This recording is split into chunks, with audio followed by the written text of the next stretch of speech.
everyone, welcome back to Erica's Book Nook. I am finally here with my captain from the U.S.S WildRose, Captain Dyre. Thank you. So, we're here to talk about a little bit about the history of how the Star Trek fandom actually started, as well as a little bit about the group and the ship that we're connected to. So I'm gonna let you take and tell everybody about what you know, because I don't know everything you know. Well, I'll start off. Yes, I am Captain Dyre Scheer Peters, the captain of the Region 10 ship U.S.S WildRose of STARFLEET, the International Star Trek Fan Association. We have been around since 2022, but we are still a relatively new ship for the city of Calgary, which some of our members are here. Some of them are abroad, like in Edmonton, Kelowna, Alaska, Australia. And that's one of the things within Starfleet, that in our organization we are in every single continent within 20 regions, all subdivided, which how it is basically, if you want to become a member, you don't have to stay with the chapter that's in your geographical area. So you can do virtual meetings or virtual meetups. So you're not stuck. Like my member in Australia, he doesn't have to join one of their chapters, but they're still quite nice, like the Southern Cross. So, but the Starfleet International came to be in 1974 next month, May. But originally it splintered from the original club, the U.S.S Enterprise, which was ordained by herself, Lucille Ball. So in a sense, doesn't that make Lucille Ball like almost the fairy godmother of all sci-fi stuff and fan clubs and everything like that? Pretty much, because the story goes that when it came to Star Trek, that's what she wanted, which, with the name behind the studio, Desilu Studios, NBC and everyone else tried to get on board with that, because before they rejected the pilot. But when it came time, she actually put forth half of the funding for each episode, which came to about $25,000 at least, out of her own pocket. Wow. Which she wanted, and she could see the potential. Although unfortunately, because of NBC at the time scheduling it so late, which led to its cancellation, came back in the 70s. And that's when it became so successful, because it had reruns every single day in some parts of the United States and in Canada. And then later on, Star Trek the Animated Series came out, which some deem it as not canon, which is controversial, so, but it's interesting all the same. We have Star Trek Next Generation and Star Trek Voyager, Star Trek Deep Space Nine, and now there's, was it Lower Decks? Lower Decks, Discovery, Enterprise, Strange New Worlds, Prodigy, Short Treks. Spin-off Picard. Picard. And soon, Starfleet Academy. So the neat thing is, with looking at the history behind this, is basically what we have nowadays, especially with the Calgary Comic and Entertainment Expo. These things would not currently exist if it had not been for that first step where Lucille Ball had to put it in place and funded for Star Trek, because it was the original the original convention, wasn't it? Pretty much. Although it wasn't organized by Lucille Ball, it was actually organized by two people, which I cannot remember right now. Unfortunately, the husband died recently, but they were the ones that got all the fan letters to come in for Gene Roddenberry, which then the first convention, if I remember correctly, was in the late 70s, which there was quite the turnout to it. So, and did you know, fun fact, in the production of Star Wars A New Hope, every waking hour, which was only maybe an hour or two that George Lucas was not doing production, he watched Star Trek. And without the success of Star Wars, there wouldn't have been the Star Trek motion pictures and the rest of the franchise. That is amazing.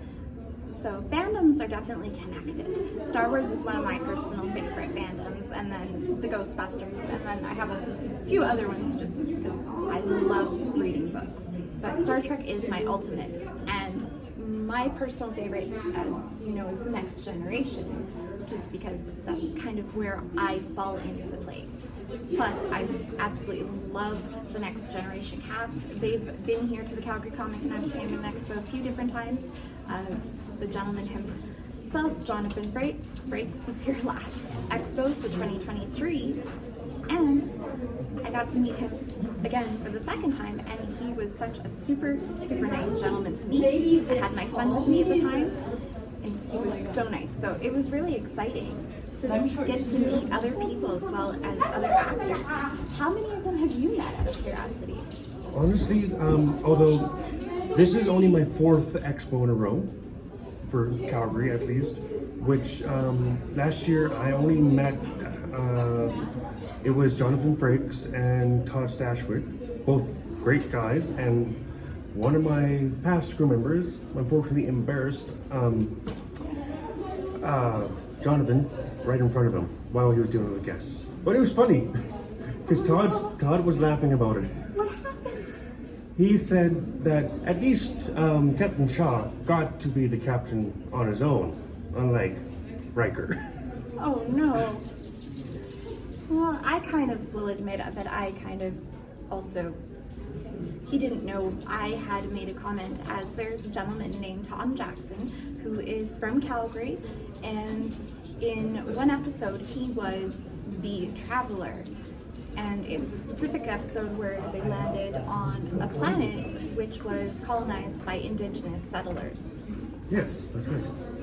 And Jonathan Frakes did not remember him, which I found very interesting. But it can happen, especially with how many shows and episodes, and you can't remember everybody that you've worked with.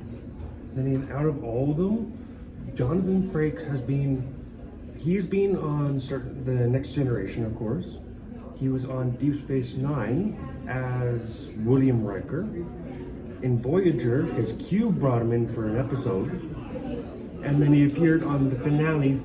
Well, the fans don't consider it the finale, but the series finale for Enterprise. And then, of course, Picard and Lower Decks. So he's one character that's been on, well, one of the most characters that's been on the most. And he's actually really nice. The first time I met him, he was really busy, so I didn't really get to meet him. And last year, in 2023, I got to meet him again, and he's actually a really nice person. So we're really lucky. Yeah. Now, I'm curious, how do they go about joining everyone? To join Starfleet International, or if you're interested, U.S.S WildRose, we are accepting new members, or one of our newest chapters within the city of Calgary.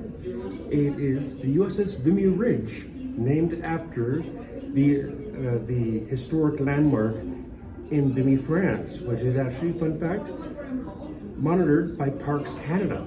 I didn't know that. Which, us Canadians, don't need a passport to go on there. Legally, because it's Canadian land. That's impressive. I didn't actually know. I learned something. The neat thing is, though, one of the reasons that it's like that is because the Canadians helped France liberate from Nazi Germany. We were the only ones to take it within a week or so. Everyone else would have taken a few months. Which came World War II, Hitler respected and told the Third Reich to leave it alone, out of respect, which was interesting. But anyways, the U.S.S Vimy Ridge is a brand new chapter. The captain of it is Brigadier Richard Steele. They are a wonderful chapter so far. They are just launched, but they're looking for new members. But you can check us out on Facebook. You can look them up, or our chapter, the U.S.S WildRose. To become a member with our chapters, you'll have to join Starfleet at sfi.org. Membership fee is $10 US, which includes there's a lot of membership perks. As well, there's a full Starfleet Academy with over 3,000 courses for you to enjoy. A lot of fun stuff. What's my rank, out of curiosity? Your rank is Ensign, the lowest, but not the lowest in rank, but the lowest for a commissioned officer is where I like to sometimes start my new members out at.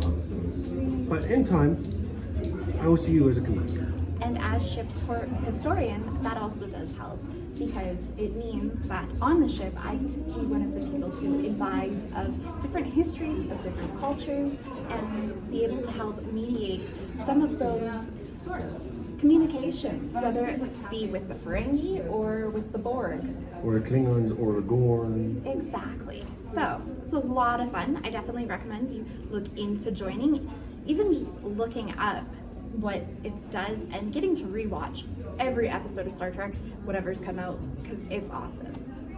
So, and lastly, for those who are part of the U.S. LGBTQ, and as well those with disabilities, so they're visual, hidden, behavioral, emotional, psychological, we accept everyone on the U.S.S WildRose.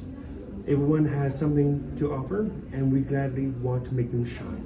And you know, here at Erica's Book Nook, that we support people and individuals with disabilities completely, considering I myself, as everyone knows, do have some. So we have to support everybody with disabilities.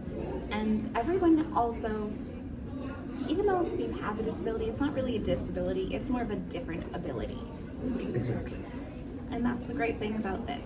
Everyone's included. It's all inclusive for everybody, no matter who you are, where you're from, nothing. It doesn't matter. You can join up and be part of a massive global community of something that unites everybody. And isn't that one of the sayings? United by fandom. United by fandom, especially for Calgary Expo and in Star Trek, one of the things that Gene Roddenberry made in lore is Edic, which is one of the virtues that the Vulcans do pursue, which is infinite diversity in infinite combinations.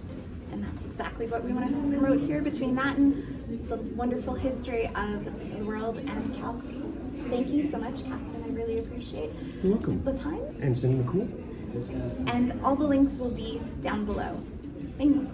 Have fun, and we'll see you in the next episode.